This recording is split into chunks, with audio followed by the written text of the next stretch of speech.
You're looking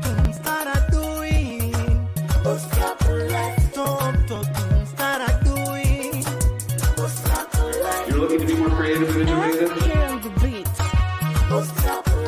And one of the keys to unlocking your potential is an entrepreneurial mindset. I like to say it's permission granted. No one is successful overnight. Keep on keeping on.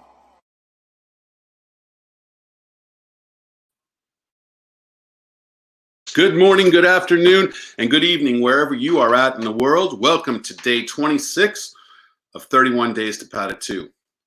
We just hit 70 guests, our 71st and 72nd guest this particular day, which is remarkable considering this was an idea just maybe 4 or 5 weeks ago. It's good to see everybody here, and my name's Sean Griffin, and I want to pick up on a discussion that was taking place yesterday with two of our guests, Ian and Norman, around character.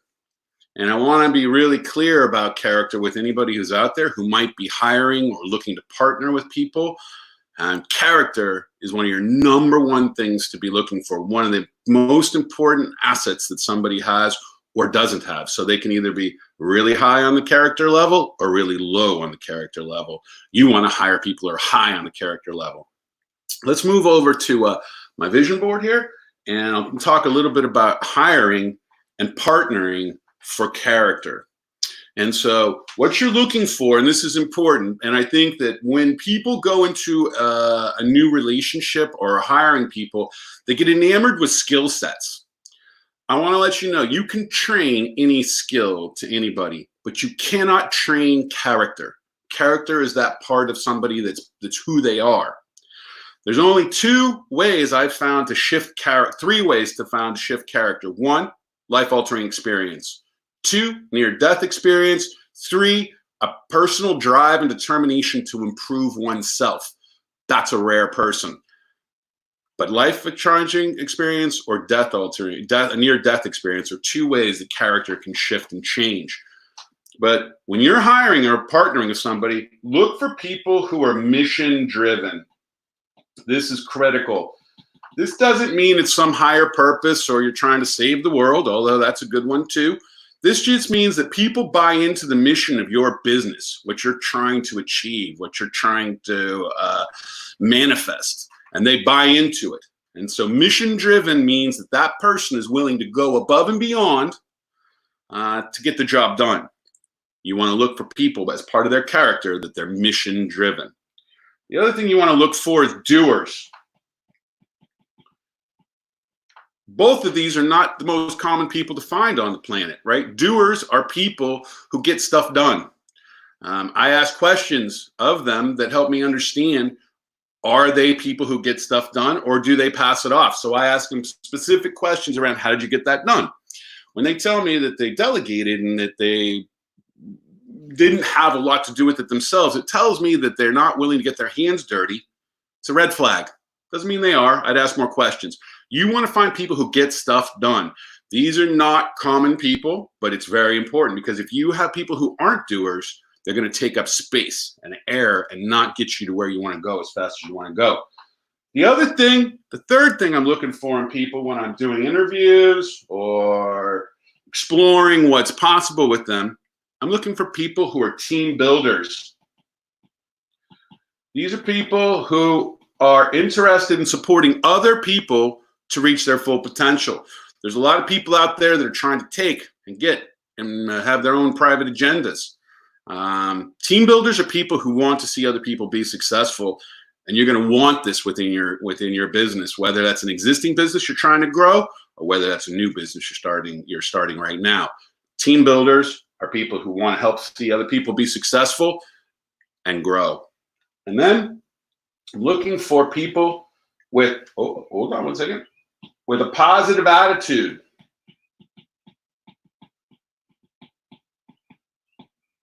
Can-do attitude, positive can-do attitude. You can ask questions, and the responses from those questions will give you information. Remember, I talked about how to be a better listener, looking for the unsaid, what they're really not saying. in here, ask questions that will help you understand if they truly have a positive attitude or a negative attitude, or a an unsure attitude as well as not positive. So insecurity is something else I'm looking for. People who are too anxious, not ambitious is the wrong word, too eager. Eager is the word I'd use. So when I find people who are eager, red flag. Eagerness means they're anxious, that they're skitty, and they might be unpredictable. And so I'm looking for these type of characteristics. Again, it's the characteristics that I'm looking to hire or partner with, not the skill set. In fact, many times I'll hire people, and some of the best hires I've ever done in my entire life are people who are not even involved and have no experience in the industry that I'm hiring them for. But what I like about them and what I see in them is a massive amount of character that if it's injected into an environment, it's only going to help blossom positivity and great things. So I can train skills. I can't train character. At least I haven't figured out how to do it. Behavior change can happen, but it's rare. And so you got to pick them out from the beginning, and you want to focus on hiring and partnering for character first. Okay. Now, before I transition to our first guest, which I'm super excited about, I want to say there are a lot of posers out there. And I thought myself that I would be immune to this kind of situation, but even myself, I'm not immune to it. And there are people who can act and fake their way as somebody who's mission driven, a doer, team builder, but in reality, they're not. And so you want to be able to do your best to identify those people as you go. When you identify that you've hired somebody or you brought on board somebody who is a toxic or a negative person and pose their way, or posers in getting whatever position they received, you must remove them quickly. I can't emphasize this enough. Hire slow, fire fast. You must remove them quickly because they will continue to sabotage. They've already shown you an incapacity or an incapable of being honest with themselves or others about their character traits. And so this is not easy. This is hard. But yesterday's conversation with Norman and Ian really brought home, and I slept on it, and it was still on my mind this morning, and I want to make sure I communicate this. This is one of my keys to success: hiring people and partnering with people who have the highest level of character I can possibly find, and they will make great and long-term partners. Alice Fenton has been working with me almost 30 years on different partnerships and different projects throughout my life. And so character is where it's at. Don't forget it. Make sure your character is as high as it can be. Amy, who's our first guest? Katia, my gosh. How are you? Sean, it's so great to be here. And I just took notes on what you did. You took notes, yeah, I know. That's one of those things people don't think about, right? And I get asked the question, how do you find such great people? And it's a question of, I go through 1,000 to find one, and that one person's got the character combination that I know I can trust and is going to be there for a long time. So I'm glad that was helpful. Oh no, I could just go through and tell you all these things. Life-altering experience. That's what I had just before I met you. What was it, 30 years ago or something? 30 years, yeah. Yeah, I had a vision about the Statue of Freedom on the U.S. Capitol Dome in Washington. Well, you're in Washington. This is great. I get to be in Looking Washington. out this side over here, I can sort of see the Washington Monument. Yeah. Well, I want everyone to notice. They see the big white dome, but they don't see this woman on top. And I'm her historian, and I have a story to tell that will help us in these times, actually. It's an old story, but there's a new version of it. This goddess of freedom that sits on the capital of our nation's capital, the building, the top of the dome, Yep. has become your life's mission to reveal and uncover who this person is and what they represent to us as a statue on top of our nation's capital. Can you go into more detail? I mean, you had this vision 30 years ago, Yeah.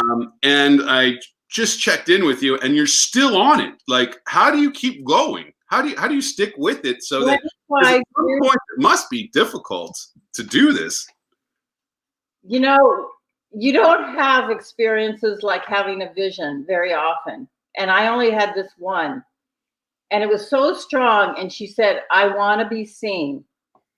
Well, when a statue tells you in English, seen, you do everything you can. And as you know, I was a metalsmith at the time. I did not have the skill set of a historian or a writer, which is what I evolved over time. I took writing classes. I did whatever I could to figure out how to get the story out. And without the skill set, but I was mission driven. Yes, I took it. You were definitely mission driven. I mean, Katia, so this is powerful. We hear these stories throughout history of people having visions, and then that vision consumes them and they move forward with it. You could say 31 Days to Pad 2 was kind of a vision, not to the same level, but maybe long term. We'll have to see. It's too early. But let me ask you a question before we go into more detail and you share more information about Our Lady of Freedom here. What was it that it was a feeling you had, right? That inside that drove you, and you just all of a sudden started taking action, right? It was just a feeling. I actually was in deep meditation. There were 3 people in the room, and she physically came to me. Mm-hmm. A white version of her. Now, on top of the Capitol Dome, she's bronze. Yeah. But there's the original plaster model that Thomas Crawford would have made in Rome, Italy, that got transported to Washington, D.C., cast into bronze. That's the one I saw. And she has now been refurbished. Actually, in 1993, when I had that vision, she was being refurbished and put in the Russell Rotunda. But now they've built a Capitol Visitors Center underneath the Capitol where you can go and visit her. And there's other statues around there from the other states. So if we rewind 30 years, you have no experience writing. You're not a researcher. You don't have a lot of the key experience, and I think this is important. And you literally are self-taught as a researcher and writer, and now are considered the foremost expert on this particular statue.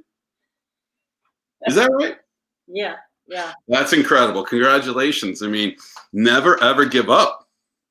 No, and there was not, that was kind of pre-research on Google, Right. I ended up going to the Capitol, meeting with the curator, and I was totally shy.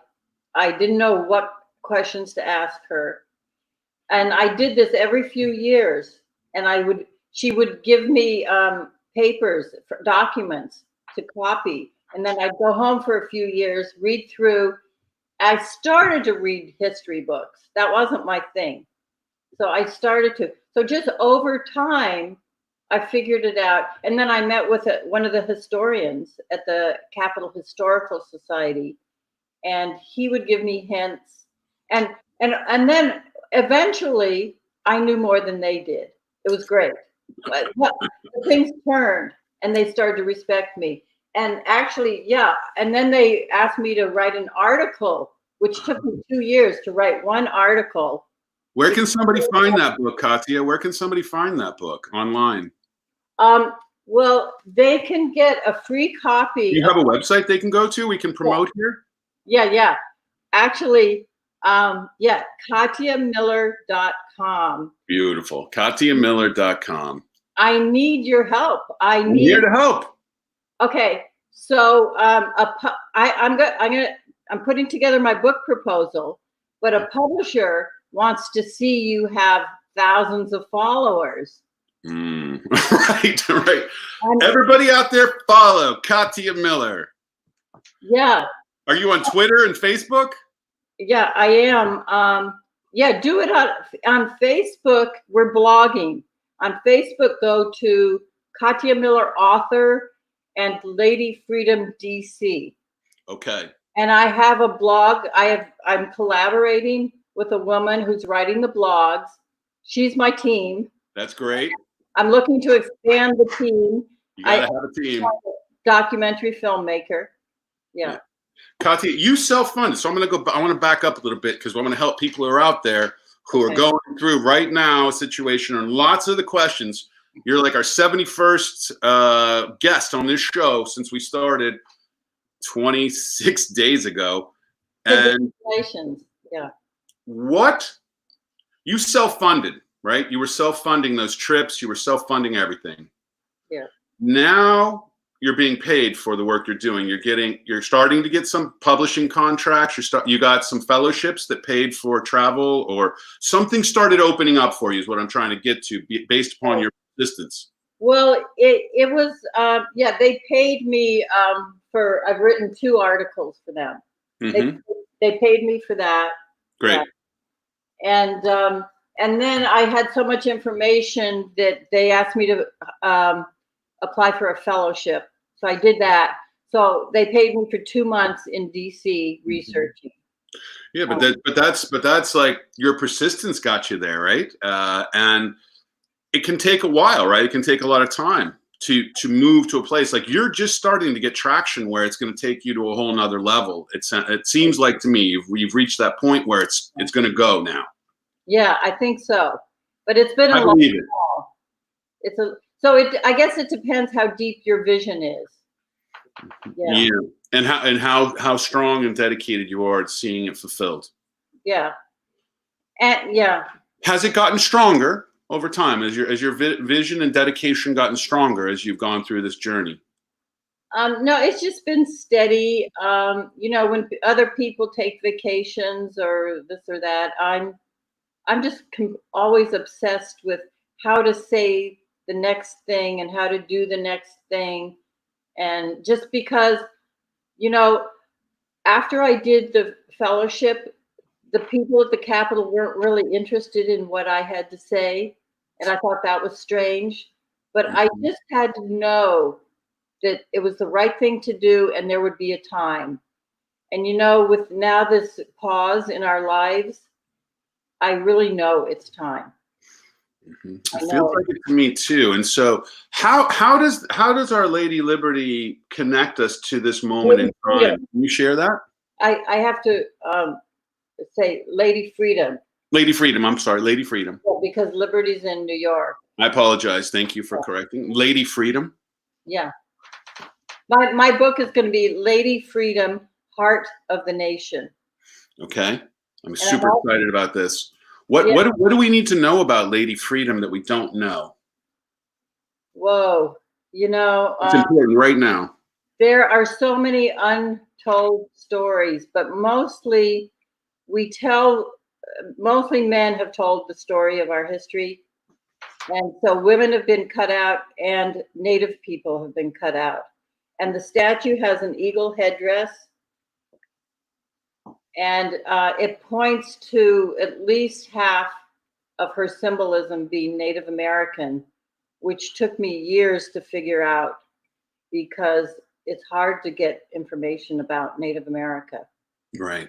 And which I did through both oral history and books. But if we don't know our Native history, honor and respect the original people of this land, we're going nowhere, which, So we had Margot Gray, whose brother was the chief of the Osage Nation. And their family has a long history of being leaders and chiefs within that nation. And we were talking about the book "Killing Under the Flower Moon," I think it's called, or it's when the Osage were basically killed off for all their money, right?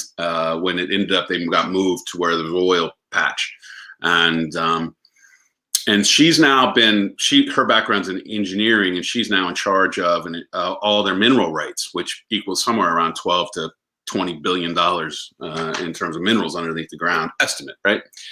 And it seems to me that there's more and more. This is Tulsa, Oklahoma, which, you know, the 1921 massacre occurred there as well. You know, Black Wall Street.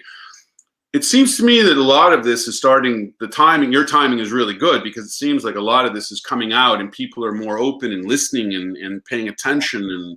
And what's your hope? That once you release this book, what do you hope people will gain from reading your book and understanding Lady Freedom more?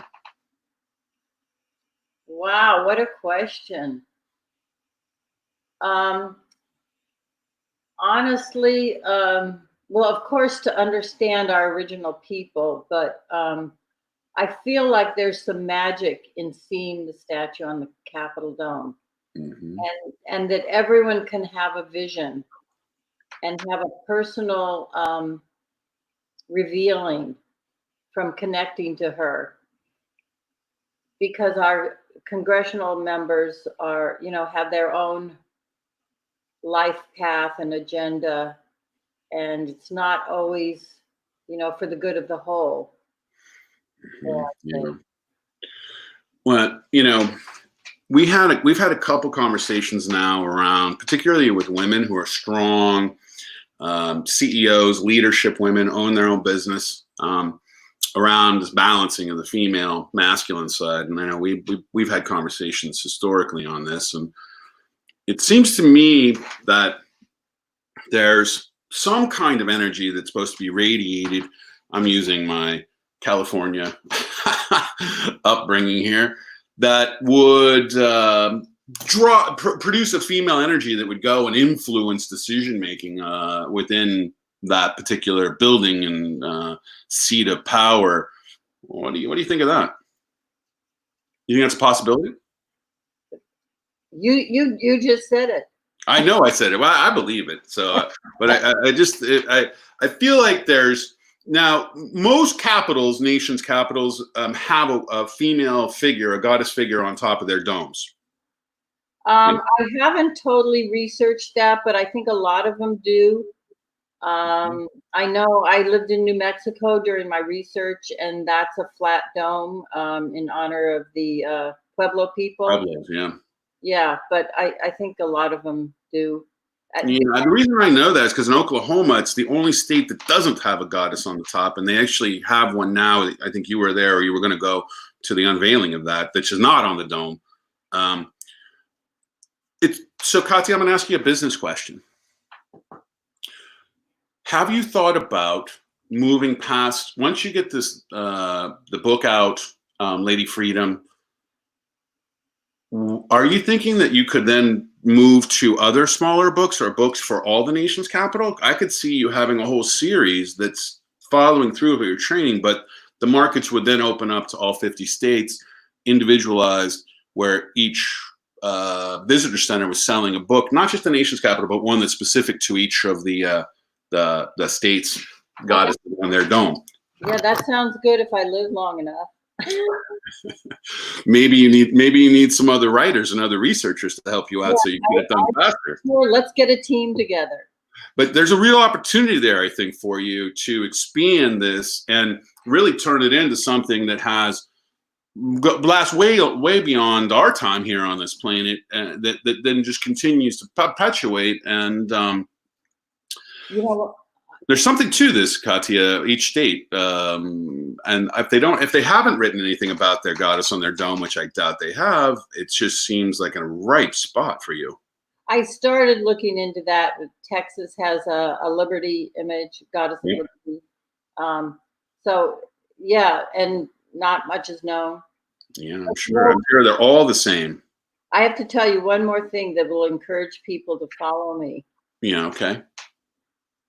This statue on the Capitol Dome has many names. Some are more official than others. Some she was called names, you know. Right. But one that the sculptor called her, and the commissioner, one of the commissioners called her. Are you ready for this? I'm ready. America. Her name is America. You think that's what your research is showing, that the the statue, the goddess on top of the nation's capital is called America. That's one of her names. And when I researched it, That's incredible. it goes back 500 years to when the explorers first saw the powerful women on the continent, mostly Central and South America. And then I went to the Library of Congress, mapping and geography, looked through the atlases, and I saw her.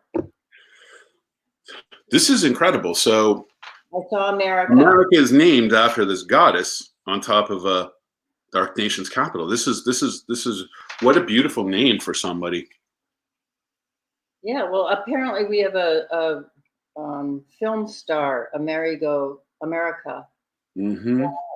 Yeah, but it's an old story, and with what's happening in Native America with the missing and murdered Indigenous women, Yeah, it goes.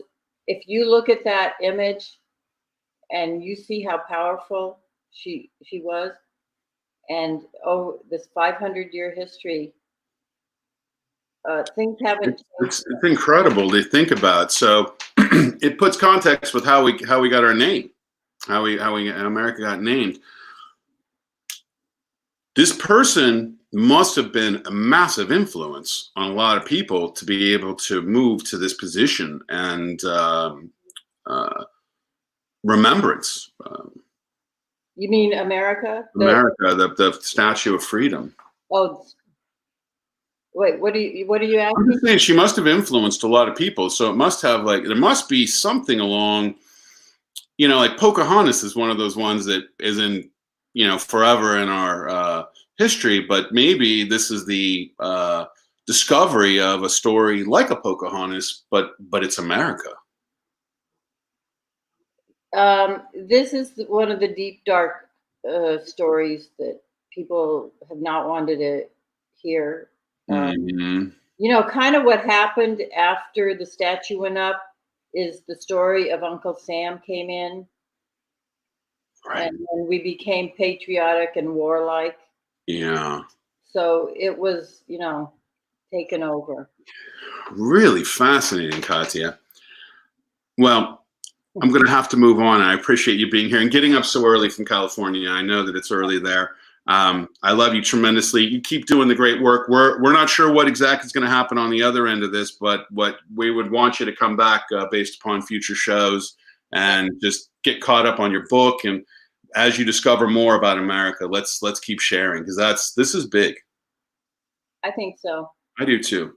And I'm honored to be here with you, and your questions and your way of thinking, Sean, is awesome. Well, thank you. Thank you, Katia. So is yours. I appreciate it. We'll talk again soon. Okay. Bye, buddy. Bye. Oh my gosh.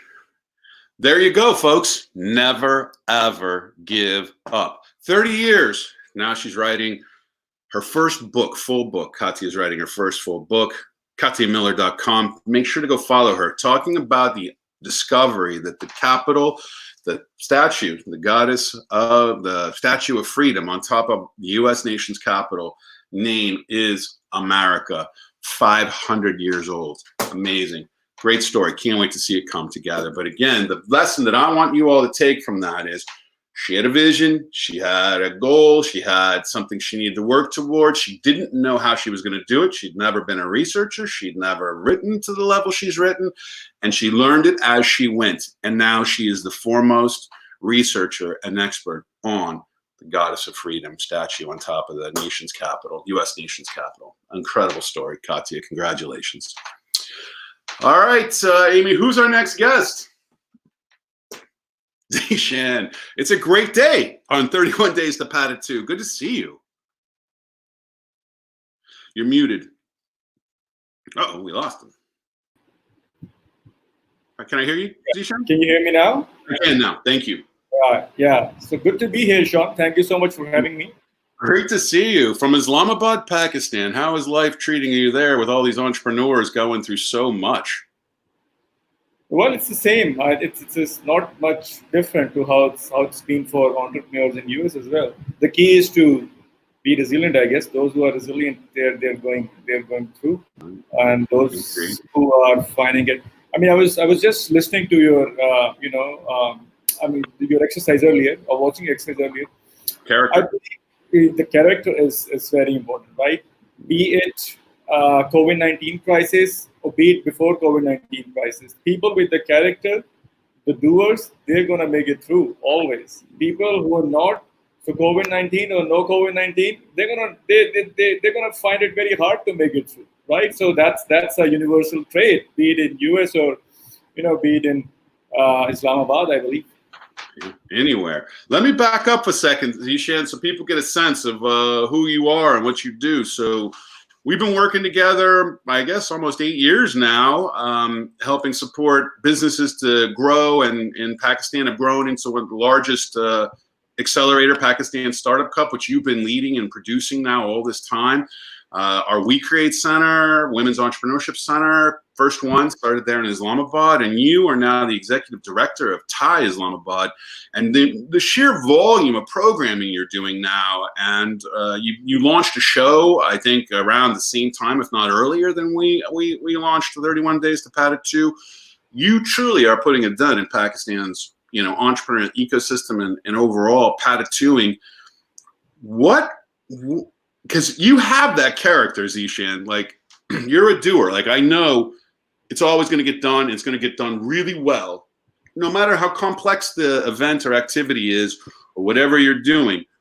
Where did you get the character inside of you to continually push forward? And then it's almost like you're trying to outdo yourself sometimes with some of these programs. What is it inside of you that keeps you going and keeps you driven? Well, there are 2-3 things, Sean. First of all, it is very easy when you're working with entrepreneurs, for entrepreneurs, right? So it is something that keeps inspiring you every day, right? You see people, you hear stories, you watch those stories, you watch their journeys, right? So it automatically inspires you. It builds the same characters into you as well. So that makes your job easy, right? Helping entrepreneurs with the same character, right? So and get inspired in the process. Second thing is one has to be, as you said, mission driven, right? So this is something that I've always believed in, right? So when I came into this field, I actually believe that entrepreneurship is the way forward for the economic growth of Pakistan. I mean, if the government believes it or not, if anybody else believes it or not, if you have to find like-minded people who believe in that, and you have to work towards that goal. So once you're mission-driven, once you start working towards that goal with this thought, right? Then it builds this sort of resilience, this sort of character into you. You find your way around it. You find like-minded people. You build on ideas, and you start working towards that. So I think these are the few things that keep me motivated and keep me doing what I do. One of the reasons I asked is, I think I'm on 20 years of coaching and training and strategizing with businesses. And about a year and a half ago, 2 years ago, I got depressed. And because there's a repetition to what we do. Like, I can go coach a CEO of a Fortune 100 company as well as a startup, and the same kinds of things can come up. There's repetition in terms of the process we go through, and that can become common, right, for us, not everybody else. So, how do you keep it fresh so that universal consistency that's just always there, no matter what the business is or what's going on or how you go about training? It's just the same thing. You have to go through it each time because there's no shortcuts. How do you stay fresh? How do you stay motivated? Well, again, it's being in this field, working here. You take your inspiration from entrepreneurs, right? You start with thinking. How do these entrepreneurs come up with different ideas? Every other day you meet different entrepreneurs, right? How do they keep themselves motivated when they are actually in crisis, or when they are trying to build something, or when things are not coming through for them, right? So how do they do that? How do they add freshness to their ideas? All these things that I get to learn. I'm lucky enough, I get to learn from people, who are successful businessmen, people who are aspiring businessmen. I get to meet them every day. This is what I learned from them. That you talk to them, you get fresh ideas, you build on them, right? And it keeps going on, right? To be honest, I've actually never got the chance to reflect back and thought about it, how to add freshness to the stuff that we're doing, right? Because it keeps coming automatically. It keeps coming. You keep generating ideas when you meet people. You encounter different problems, and you have to then come up for those solutions. There are problems that you haven't heard of them before, or so then you maybe if you cannot find a solution for this across Pakistan, you move to let's say you look in the US or look in any other country who's been doing it successfully. Let me give you an example. Let me just go back a little in 2012, right? So when we were doing business model competitions all around Pakistan, and after doing it for 2 years, we felt that this is not something that's producing the desired amount of results. How we want it to be. It's becoming more of an academic exercise, right? And then we looked around and trying to learn what's let's say being done in Valley, what's being done in US, what's being done in other countries. We figured out the way we found our startup cup, right? And the way the startup cup was doing it, right? And we liked the approach. We came together, we talked to you, right? And we started implementing that over here in Pakistan, right? So I think this collaboration approach, learning from others is the best way to keep it fresh. And also having it relevant, right? Meeting the business builders where they're at, and then helping them grow. Right. There just is a repetitiveness to it, Zishan, because they're the universals, and you can try to say I want to refresh it and do things, but I think that it doesn't change. You still got to go through all those steps, and there's no shortcuts. I have a different question for you. I've worked with a lot of people around the world who are in positions like you, who work and support entrepreneurs, and hired a number. What are you going to start your own business? Many of them leave and go and start their own business. Through osmosis, they get the entrepreneurial itch and bug, and then they want to start their own business. You haven't done that. What do you have an itch to start your own business at some point? Oh well, it's not possible not to have this itch when you're in this. I was wondering. Yeah. What you're like this exception to the rule. I'm like, how's this possible that you haven't started a business yet? What you got an idea you want to share? Well, there are lots of ideas, right? But I probably there are two reasons for not being able to probably implement one of them so far. One is it might come across as an excuse, but the kind of traveling, the kind of time-consuming work that I'm doing with all across Pakistan, it's something I don't want to leave it as it is. I want to reach somewhere with that, and then start focusing on something else, because having your own business is not a part-time thing, as people. Those entrepreneurs who join our program, they tell them, right, if you're employed somewhere and if you're thinking that at the same time you can start your own business, start coming to these, let's say, startup academies or stuff like that, and build your own business, that's probably not likely to happen. You need focus. It's a 16 hours a day job, if not more, right? So you have to be really focused to start doing that.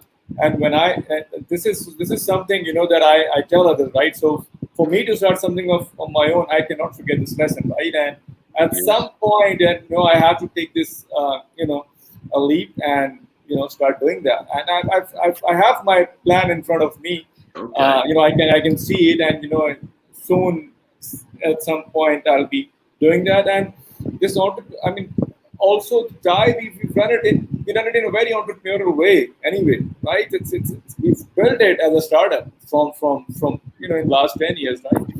So yeah. Well, I just had to ask that question because you're like you're like a rare one who's stuck with this the whole time, and you're still helping other entrepreneurs, but haven't like jumped and made that leap into yet. And that's good to hear, because you have all the characteristics to get to be able to build a business, and are, you know, again, getting just extraordinary work in Pakistan. So one of the things that we've been getting lots of questions on, from within, and anybody wants to WhatsApp us a question, 202-642-7089 is the number to text your questions, challenges. We continue to get, Zishan, questions about being stuck. You know, they can't seem to move, right? They've either got an idea or they were doing a business and they're stuck. And what techniques would you share with someone in a business on how to get unstuck? Well, I think, I mean, if it's in context of the current crisis, right? So, sure.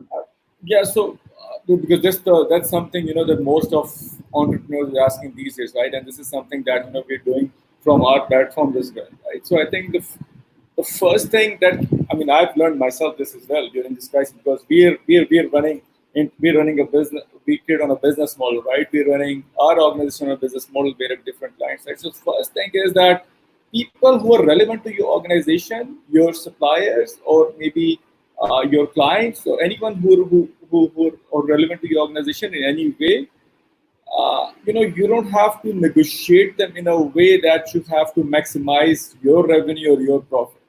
You have to negotiate, or let's say, you know, maximize, or, you know, or work with them in a way that everybody profits from it, right? So let me give you an example. So when this crisis emerged, right, one main revenue stream for We Create is the co-working space that we provide to these aspiring young women entrepreneurs, right? And nobody would be sharing any space these days, right? So what do we do now? I mean, this is We Create is something that, you know, something which was we established together, and then we've sustained it for so many years, right? You cannot see it being shut down now, right? So yeah, we came together with everyone who was relevant to organization. We sat down with our, let's say, landlord, with who we were paying the rent for the space to, and we told them, right? See, if we lose this business, you lose this a good client who's there for like 6-7 years now, right? And you lose them, and you know, when we are out, you probably won't find another tenant for a foreseeable future. So do you want the rent now, or do you want to be, you know, a little flexible in that and give us a chance to survive, right? So we made them agree to waive off our rent, and then we went to our resident entrepreneurs. We told them, see, if you know, I mean, we are willing to waive off, we're willing to transfer this benefit to you, and we studied each and every business. We talked to them how they're trying to survive, and based on that, we waived their fee of from 50% to 100%, right? Because if we lose them, right, we don't have anyone, and you know, we don't get clients even for a force. So this is how I think you need to work around with your, you know, with all your suppliers, with all your partners, with everyone who's relevant to you. The key is at this point is to make sure you have a stable cash flow or somewhat cash flow to keep you survive, to live, to fight a battle in the way when this pandemic is gone or when the new trends emerge, right? So you have to be there, because most of the competition will be gone. Market size will be small, but most of the competition will be gone then, right? So you have to be there. If you're not there, if you're trying to adopt too much, or you're trying to change your business model in a way that it disrupts you, or you take unnecessary risk at this point, and you don't collaborate, you won't survive and you won't be there. This is really good advice. And what you highlighted there was just being creative, right? You were being creative, like, okay, what can we control? How do we reduce our expenditures and cash flow? How do we retain our cash became the number one goal, is what I'm hearing you say. And that what I think is important, and what I know about Ty and yourself and your entire board and everybody who's involved is they're very active. They're very creative, and they're all entrepreneurs. For the audience who's watching, Zishan, what allows you, like a lot of people will get stuck in that situation. Oh my gosh, I've got this rent, I've got this space, I've got this business, I've got these people, they can't come in anymore, I don't know what to do. Where you immediately went into, and the board or your team, your advisory team, went into, okay, problem solve mode, and then we're very clear on first steps, right, to take, which are exactly perfect, right, in terms of keeping things going. What causes that? How did you get that mindset? How did you get your mind to be thinking more like, it's not a problem, it's not a wall we run into, it's more, okay, now how do we get around it? How do we go over it, under, around? What's in your mind to cause you to have that flexibility that you have, to be able to find the solutions and then not be afraid to go ask that landlord for that reduction or to suspend even the rent? What's that mindset? I think it's something, which you develop over the time, and it's your ability to see beyond the wall. The wall that you've mentioned. This, you're stuck. There's a wall in front of you. But your ability to see beyond the wall, what's there, and the motivation to get there, makes you able to climb that wall. It's a doer mindset, right? It's a problem. It's a mindset of problem solving, right? This is something in an organization. This is something. You stress on the importance of having the right people around you, and this is something that has to be there, right? And you have to have people who think the same way, you do. You have to have problem solvers around you. You don't have to you don't have to have people who come up with your problem. You have to have people who come up with a solution, right? And at TIE we are lucky. We try to find those people, and we're lucky to have them. And this is something, people, they come up with these ideas, right? And not only ideas, but also the process to get it done, right? So this mindset of doing it and seeing beyond the wall is, I think it's very important. It's critical. And I believe strongly that the environment that you're in has also contributed to that, because every day is kind of like the same battle in life. Like, how do I overcome whatever the situation is? There's a resilience that's automatically part of you as being from Pakistan that I or others don't have, because we grew up in America, which we just learned is named after a statue on top of the Capitol, which I find fascinating. I don't know, were you paying attention to Katia there? Yeah. I was wow, listening to that, yeah. There's more to that. I can't wait to learn more. Sorry to get distracted there, but I think that there's something to Pakistan. There's something to people who grow up in different parts of Africa or Asia or wherever, where it's not easy, right? Where every day can somehow be a struggle. And so, what do you think of this? What do you think that the culture, that your environment that you've been raised in, and all these other entrepreneurs that you're working with, particularly your advisor group, they've all had challenges they've had to overcome, which are not the same kind of adversity you would have here in the U.S. when you're starting a business. Do you believe that kind of resilience is something that's stronger in Pakistanis than it is in others? Sure, Pakistan in general, they're a very resilient nation, right? We create our problems for our own selves, right? There's no harm in admitting that. But then, we also stay resilient, right? And as a nation, we all know, the kind of challenges that we've gone through, especially since the decade of 2000 till 2010. That was a kind of decade, that we've gone through by lots of problems, right? But we stayed resilient in the face of all those problems, and we're still trying to do the same. And the same resilience, I think, it's within the entrepreneurs as well. The added quality that they have, they're able to think creatively, or they want to innovate, right? So this is what gives them an advantage over the others, right? But the resilience is built in, and it comes as a nation. It comes from your ancestors. So that is something you'll have to give it to Pakistani. I totally do, and I think that and as I've always said, from the very first time I visited you, that in my very first speech I gave, it's what I saw was you have a competitive advantage here over others because you have a drive and a determination that's unique and rare. And we're seeing that. So you've got your first unicorns now coming up in Pakistan. Is that right? Not exactly a unicorn, but you know, we're about to get there. We're about to get there. You know, we've had few, I mean, huge investments recently. We've had huge valuations recently. Yeah. And you've got some great investments happening. I mean, it's just a matter of time, Zishan. I mean, you've got such determined and innovative and creative entrepreneurs in Pakistan. They're just exceptional. And you know, of course, the Pakistanis here in the U.S. who've moved here and adopted the U.S. as their new home have been doing extremely well over the years as well. So it's not new information. It's just, I think that where are you in Pakistan? Like, when I've been there and we worked with you, I've seen like strong medical in Lahore. More technology IT in Islamabad, and there's also some technology also in Karachi. But where are you seeing like your most innovative entrepreneurs coming from now within Pakistan? I think right now it doesn't matter if you're in Lahore, Karachi, or Islamabad. You know, everything is sort of virtual now. You know, because Karachi, for example, let's say Karachi. So Islamabad was more technology oriented. You know, there were more technology ideas from Pakistan because Karachi's market is huge and Islamabad's market is not that huge. So people in Islamabad, you know, had no other option but to, you know, have sort of technology-led businesses. But now in Pakistan, people have it's everything is same.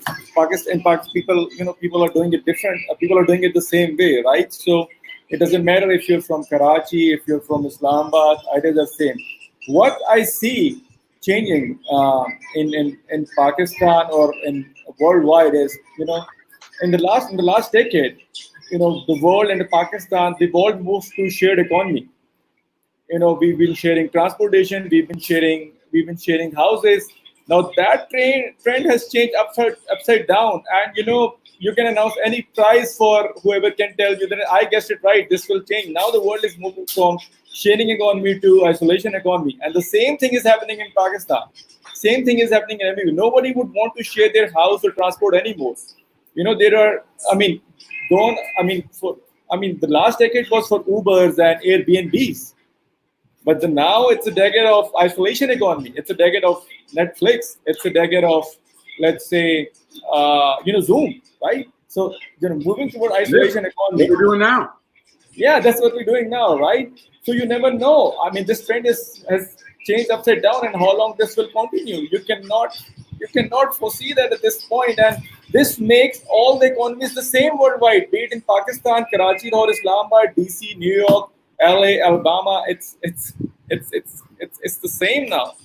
This is interesting, Zishan. So you're saying that it's an isolate. You're seeing an I've been promoting the economy is going to change. We're going to have a new world order. These kind of events create massive disruption and change, and these are the things that happen. And so you're calling it an isolation economy, which is you're saying that people are going to then consume from their homes.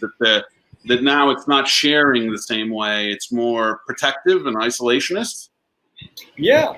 See, I mean, would you want to share your transportation with anyone at this point in time, or maybe for next 2-3 years, or maybe in next 5 years? Would you want to give your house out for Airbnb? So we've over the past 10 decades we've learned to share, right? So that's what I call sharing economy. Right, and most of the ideas in Pakistan or in anywhere in the world are coming around that. Entrepreneurs are contributing towards the sharing economy, but that's not going to happen now. That's not happening now. Right. I mean, what? Yeah. So this is what I call isolation economy now. It's the opposite of sharing economy, and this is what I see for the next 5-10 years: the isolation economy. And then you never know what else could turn it upside down again. It's interesting. So we've gone from like the regular economy to a gig economy to a shared economy to an isolation economy now. Yeah, that's what I call it. Really interesting, Zishan. We're not sure where we're going after this. We're kind of just brainstorming, and we've learned a lot. And a lot of guests. It's been kind of incredible. And you'll come back on, Zishan? Definitely, I will. Definitely. Okay. And keep up your great work. And thank you for this insight into this kind of idea of an isolation economy. We're going to ponder on this a little bit, and we'll bring you back. And as you think more about it, let's start talking about this, because that's a big idea that I think can really help people mold their business models in a more effective way. Right. Great work. Great. Thank you, Sean. Thank you so much for having me. Right. Thank you so much. Yeah. Thank you, Amy, as always. And thank you for that lovely unicorn puppet you got there. Do we have any other guests, Amy? Marwa, how are you doing today? Oh my gosh, how are you doing? Great. Thank you so much for such an opportunity. I'm really glad to see you and talk chit chat for a while with you. Absolutely. Let me first introduce myself. Please do. My name is Marwa, as you know. I'm a professional consultant and mentor for a number of startup and entrepreneurs. Along with, I'm a consulting director in one of the consulting firms in Egypt. I'm helping entrepreneurs to launch their business, to how to do their strategies, how to build their business model canvas, and so forth. As you know, as a freelancer, it's all a self-effort, approaching a different accelerator and incubator and work with them on different programs and cycles. Currently, just I have a question. I want to launch my own venture, and I'm stuck in this. Although I am very I'm more into launching other startups with many entrepreneurs. But when it comes to myself, I never devote time to myself. Lots of work and lots of other responsibilities and lots of reaching new potentials and working with lots of stuff, but never dedicate time and effort for myself. And this actually irritates me. Good. That's good. Irritates me. So I need to know how can I work on this. What's your idea for a new venture? Can you share that with me? What's the product, service? How would you make money, and who's the customer? Actually, I'm still browsing the ideas. I'm still brainstorming, having different ideas, but working in each and every one. But I didn't settle into the last one that I'm going to do. The most close to me, it's a marketplace, a new marketplace, but not yet what I would provide through this marketplace. What would you provide to the market? I'm not quite sure, but I believe it's more of service, online services or something like this. But I didn't figure out which service I would love to work in it. Okay, I'm going to back up. I'm going to ask some questions, okay? Okay. So right now, you're acting as a consultant for entrepreneurs and startups, helping them with their launch strategies, their business development strategies, revenue strategies, team development strategies, everything that's associated with getting a business going. Is that right? Yes. Okay. And this is one-on-one. Yes. Correct. You did them. Sometimes I do workshop. It's a group workshop, and other times it's a group workshop. So you have workshops as well. Okay. Yeah. How well is that going, or has that been going, where the startups are able to pay you? Like, I'm just curious. Like, how has it gone getting fees from startups to pay you for the services you're providing? It's volunteering. It's volunteering through incubators and accelerators. Are you getting paid? Are you getting paid at all for any of this? So right now you're a volunteer consultant. Yes. That's okay. That's how you get experience. And you want to start something. How many startups have you worked with now to help support their launch? It's like 20. 20. Yes. There's history there. Okay. Yeah. So I think what we heard from Zishan, were you watching Zishan at all? Yes, I've been watching since Katia started. Yeah, the isolation economy thing is really fascinating to me, and it resonates with me. It's the first time I've heard that. Me too. And so, You want to make money. Yeah? Definitely. Nobody. Definitely. What were you doing before you started volunteering coaching for startups? Actually, For money. I've been For money. okay. I was working in a number of multinational private sector companies in marketing, business development, product development. And my last position, I'm still working as a consulting director in a consulting firm. And you were being paid for that. That was a job. Yes. Yes, I'm paid. Okay. So I wanted to see that what you were doing before aligns with what you're trying to do now, so we can accelerate that transition to cash. So that's why I was asking this. Great. So I'm gonna move to my vision board. I'm gonna draw over here because I've been just drawing in my sketchbook here. And let me add. There we go. Thank you, Amy. Okay. So what I want to tell you is this: that your idea is really important, and we learned that from Katia earlier. And I don't think you were on here on the show earlier, but Katia, the idea is critical because your idea is what's going to keep you motivated to keep going, right? Because it's not going to be easy what you're trying to do. So the idea is critical, and you want to lock into that idea, so that, or vision. It could be a vision. Same thing, from my opinion. That's a little eyeball there. All right. So you want to get some clarity on this idea and vision of yours. Startups are a place where there isn't a lot of money for consulting that I've found, unless they are a highly funded business. And even accelerators are challenged and mostly have a volunteer kind of mindset for the mentors. So while you're getting experience working within those accelerators, which is positive, it's more difficult, at least to generate money from startups. So just keep this in your mind as we're going forward with this process. Okay. So the idea vision you have is going to be critical because that's going to keep you going through the difficult times. I would be working on developing content you can share online. Because this is, Zishan called it the isolationist economy. People are going to be digesting material online more now than they ever did before. And we've launched a number of times online tools and resources, and people just didn't do it. Now it's different. Here we are on live. So you got to develop the content that supports startups. But what I would try and do is something similar to what you see me doing here, and that is moving to some kind of recorded or live, recorded, and this would be done within an Egyptian context. So I would make sure it's localized, Egyptian context. You don't want to kind of do a global thing, although you could spread, but start small. Are you in Cairo? Yes. Okay, Cairo. So and you've got networks you can start building from up, but recorded or live.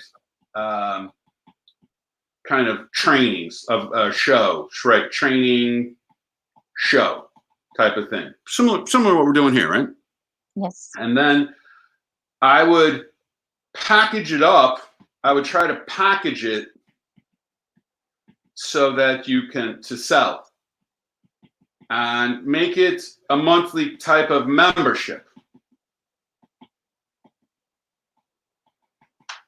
This is what I would do. So I would be thinking about this is an idea vision I'm sharing with you, but you have to come up with it. It has to be yours. You have to own it. The idea and vision is critical because that's what keeps you going. So you have to be in love with it, attached to it, feel it. It's got to be yours, and you got to work on it. You got to feel it. Then, because you want to move into this space of startups and entrepreneurs, using a localized Egyptian context, develop content you can share online. They can be short video tutorials, 1-minute tutorials, or there's lots of ways to go. Look and see what other people are doing. Record or go live with a training or show, similar to what you're seeing here, something different, uniquely yours, but allows you to create ongoing content you can continue to distribute and share that's continuing to create value. And then package to sell a monthly membership. And this monthly membership would be access to you, group access. I call it, group access coaching, group coaching, but also self-guided tutorials. Okay. This. What do you think of this? This is what this is something you could do. Yes, I believe I can. Yes, Mm-hmm. definitely. This is where things are moving, and I think Zishan nailed it when he said, if people don't adjust to this new reality, and part of the reason for 31 Days to Pad 2 is I had to change my mindset. I had to learn something new. I had to behave in a different way than I normally would have behaved, which historically has always been in person, thousands and thousands of businesses, coaching and mentoring them. And now that's not what's happening, right? That's not going to happen. It's going to be really difficult to travel, and so this is a direction I would really consider for you. Okay. What I would also do is I would bring in other experts and people from your network, so you have like I've been doing, people who are smarter than me. I bring them on and they help other people who are a part of it. So bring in other experts. How old are you, if I can ask? 30s. I'm in my 30s. You are young and you've got a lot in front of you. When I was younger, in my 30s, late 20s, 30s, I would bring in people like myself. I called them gray toppers at that time because I didn't have gray hair. But they would build credibility for me. So when I hear young professionals like yourself, I'm always encouraging you to find, you got Tariq there. Tariq is the investor there.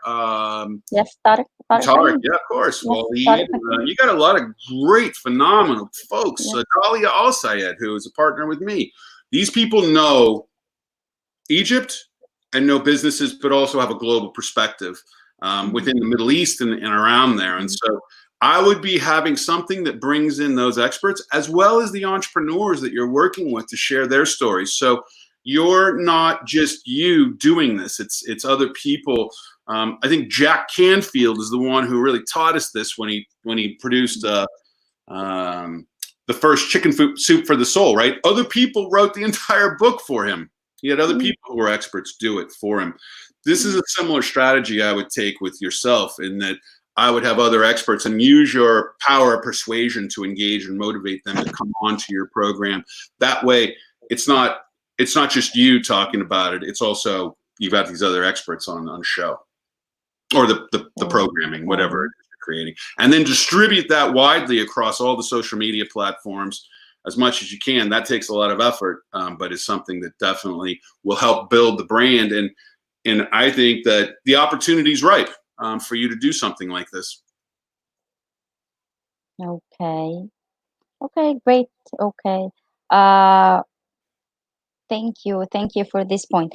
Okay, another point: how to stay resilient to all the surge of information and all the challenges these days. Lots of information. That I believe that it's disrupting and interrupting. Everybody say that he has his own theory, and everybody say that this is a report for McKinsey and this is the report for PCG, and there's the surge of information that none of them is uncertain. It's just a vision and view and expectations, and we don't know yet what the next stage will be, how the next stage will be. So I think that for me, people, when they ask me, I'm actually don't know, I'm not certain about anything. So how should I manage you're and right handle all of this? Be kind to yourself. Be kind to yourself. This whole idea you have to have the answers, you got to be an expert.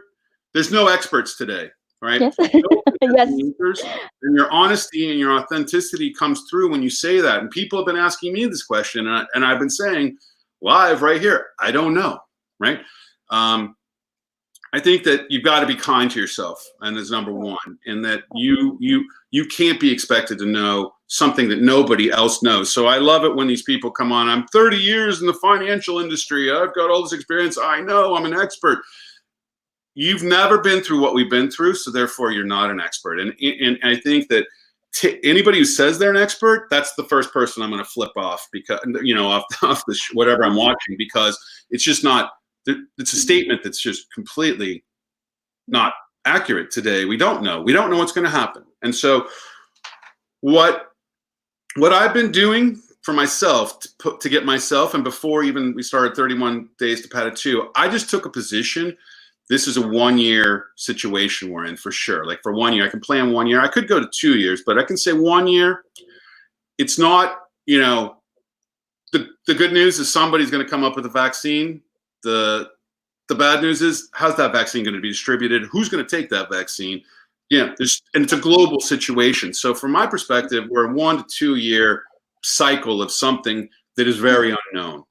And we're just 2 months, 3 months into it. So it's the very beginning of something that's going to last. And I think, as Zishan said, people aren't going to be changing their behaviors much overall due to what's transpired so far. And so how I'm staying resilient, and how we're learning other people are staying resilient, is by just taking a more realistic approach to the situation.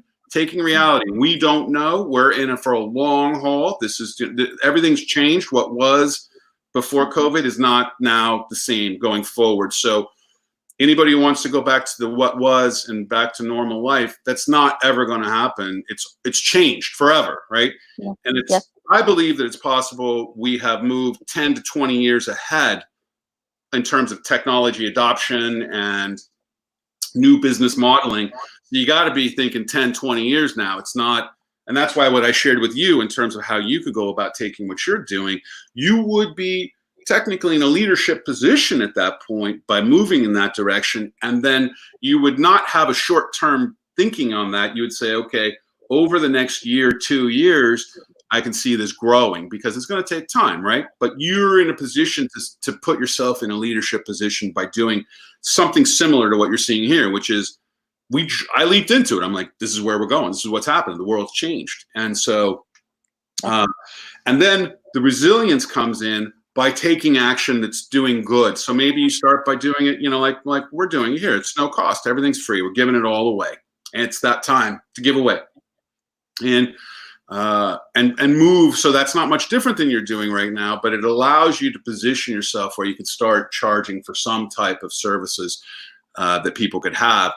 But I think taking action and having like this idea, and then saying, okay, this is a micro experiment, but doing these so that it keeps you in the game, it keeps you going and keeps you active and keeps you on your dreams, your goals, your objectives, is how to build resilience. You don't want to get stagnant. So a shark has to swim constantly.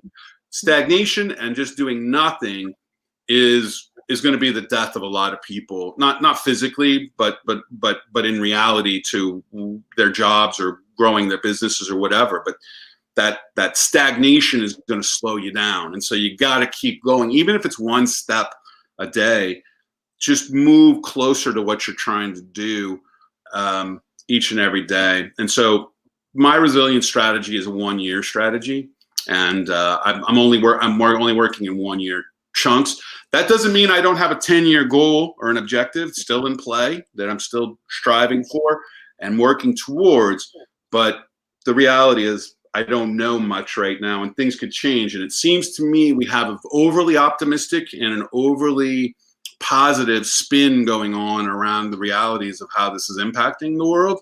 And so at some point, I'm waiting for that other shoe to drop that would then allow us to get a greater perspective instead of kind of there seems to be false hopes all over right now. And so those false hopes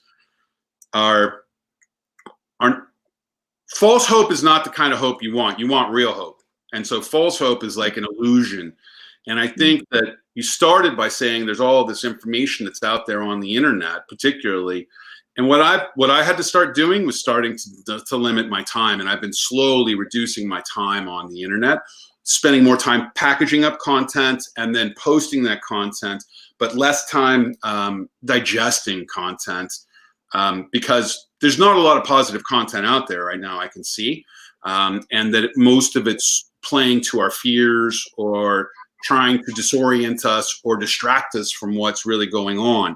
And so you'd be far better off creating your own content to help people, succeed and be good people and reach their full potential and put a dent in the universe than focusing on negative or digesting that negativity. One last thought. You are what you think, right? And so I know that when the administration in the United States shifted and changed 3.5 years ago, there was a difficult time for me because I didn't resonate with what was happening, and I was constantly reading everything I possibly could to keep up with it. And what I realized at some point is that was working against me, because now I'm digesting this, I'm focusing on it. It wasn't intentional, but it was not helping me to get unstuck. It was keeping me stuck. And so I had to let go and say, okay, I can only control what I can control. And now I'm stepping into that. And so once, probably about 2.5, 3 months ago, once I stopped digesting all this stuff that was coming at us, and it's coming at us like a fire hose, constantly. Yeah. I got more mentally stable, and I was able to focus more, because when you're digesting all of that, and this could be like a strategy to keep people in line and keep people behaving the same way, because digesting this content will freeze you, and it does. And then you get into arguments with people, and just let go of that, right? And then move to producing your own content, moving in your own direction, doing good like you're doing, to try and help people reach their full potential. There's nothing more beautiful. Yes, I agree with you. Actually, I'm already focused, but I'm focused. I'm not. I'm distant with other things that I can't control or something like this. I'm overwhelmed with the too much information on the entrepreneurship ecosystem itself, on the different ideas, on the different, for example, for a certain period of time, I said, well, my next venture will be launching a marketplace for cars, for example. Then I've been working on this idea, and I found lots of challenges and the leakage of the customers contacting the buyers or the sellers, or so. Not first time they will use the platform, then the leakage will happen. So I found challenges. So I try to change this and change that and work on this and work on that. And then I see lots of materials for the marketplaces itself. I mean, I'm overwhelmed with the too much information that I'm putting on myself to create a new idea. Yeah. Okay. So I hear what you're saying. Two things, right? There's just a lot of information out there in general, which adds to your overwhelmness. And entrepreneurship is one of those things where I've been really concerned for the past 12 years that the term will become like paradigm shift. It'll just be a throwaway term, and it started to happen, where entrepreneurship just doesn't have the same meaning it had previously for a lot of people, because they're like, roll their eyes, entrepreneurship, sure, more entrepreneurship. What I would say is, there are universals to entrepreneurship that don't change no matter what, right? You have to have a great idea, no matter where it is. You have to have value, and that value is what customers buy. Yes. And that there has to be a big enough market where the customers are to buy your products or service, to be able to make enough money, to be able to grow the business. Those three things don't change. Those things are universal. And over time, you can get really good at it, where you can be like, okay, that's a great idea. There's no market. Oh, that's a great idea. There's a market. Oh, well, I got a team to execute. Maybe we should go forward and try this, right? And so the best and most effective way to move forward with your business, and it's not going to be easy. So and I know in Egypt with cars, there's all kinds of tax challenges. Cars are super expensive, and there's challenges getting them in and out of the country. And it sounds like could be a really interesting business idea, especially if you can reduce the friction to buy a car for someone who's an Egyptian. But I think you've got to make sure that idea is strong and powerful, that the market's there, and that the customer's there, and that you're providing enough value that they're going to be able to purchase from it. And those are the things that I work on as a first pass through with any idea, and then from there I can determine how scalable it is or not scalable, or how difficult it is. You got to look at, you know, the competition. And when it comes to entrepreneurship though, and information, you've got to learn to be selective and only focus on that content that is of value. When you start, because I'm going to say that probably 10% or less of the content that's out there is of any real value, for real. Like, there's just a lot of people putting out junk. It's a waste of your time. And I can read within the first line or two and say, okay, this is junk. And so you got to use your intuition and your instincts and your experience to say, okay, this is somebody who's trying to make a name for themselves and using entrepreneurship as that vehicle, not that they have real experience or knowledge to understand how to build a business. There's two different things, and there's a lot more people out there promoting themselves as entrepreneurial specialists, but have no experience starting, building, or understanding what's required to build a business. And so the only way I've found to do that is just to curate and be limited into what I digest. And when it comes to entrepreneurship, I've moved away from digesting anything about entrepreneurship pretty much at this point, unless it's some new kind of thing that somebody's experimenting with, to now just producing on my own content. Because over 20 years of doing this, it works really well. Like, it's universals. And so that's kind of what I was directing you towards as well, as moving away from digesting more into creating, and follow the universals. The universals never change, period. In any business, you can't leapfrog steps. You can't shortcut it. You got to take the steps to move through it. And there's no miracle.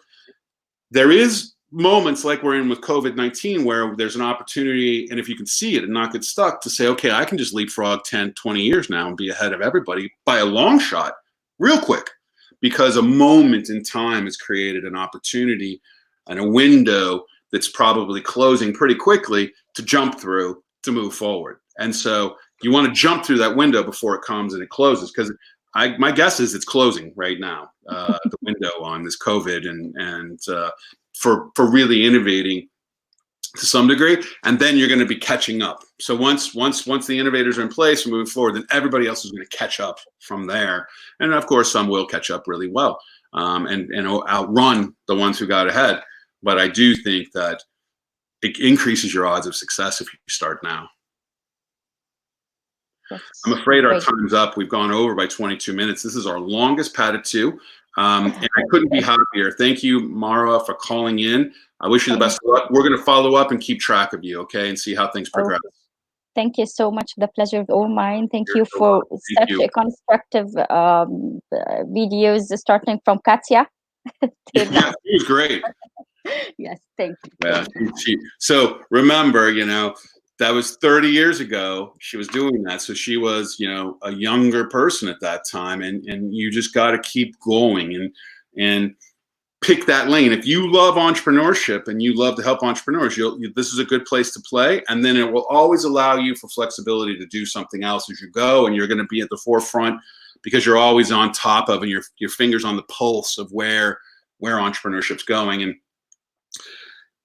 And Egypt now has some of their first unicorns, right? I think they're starting to happen in Egypt, and that's new information. So I think that what we're looking at here is, a whole new day, particularly in Egypt. And I think I'm 9 years I've been working in Egypt, I think close to 9 years now, and helping design right after, the Arab Spring and I think your revolution. And I think Egypt and Egyptians are extremely well positioned for greatness going into our new reality and new world. Thank you. Thank you so much. Thank you. All right, let's check it off. That was a good one. Day 26 down. We'll see you tomorrow. Same Padded 2 time, same Padded 2 place. Thanks. Griffin. I forgot away with that. Winners. Seriously. Somebody would have written us. Who won? I don't know, Amy. Who's the winner? Amy? Our winner is... You pick today, please. Our winner for the 1 hour visual coaching is David B. David B. David B, congratulations on your 1 hour visual coaching. I guarantee you, we're going to take you to a whole new place. All right. Now I can say it. We'll see you tomorrow. Same Patitude time, same Patitude place. Have a fantastic day. You got to never ever give up. Never ever give up. Never ever give up. Never ever give up.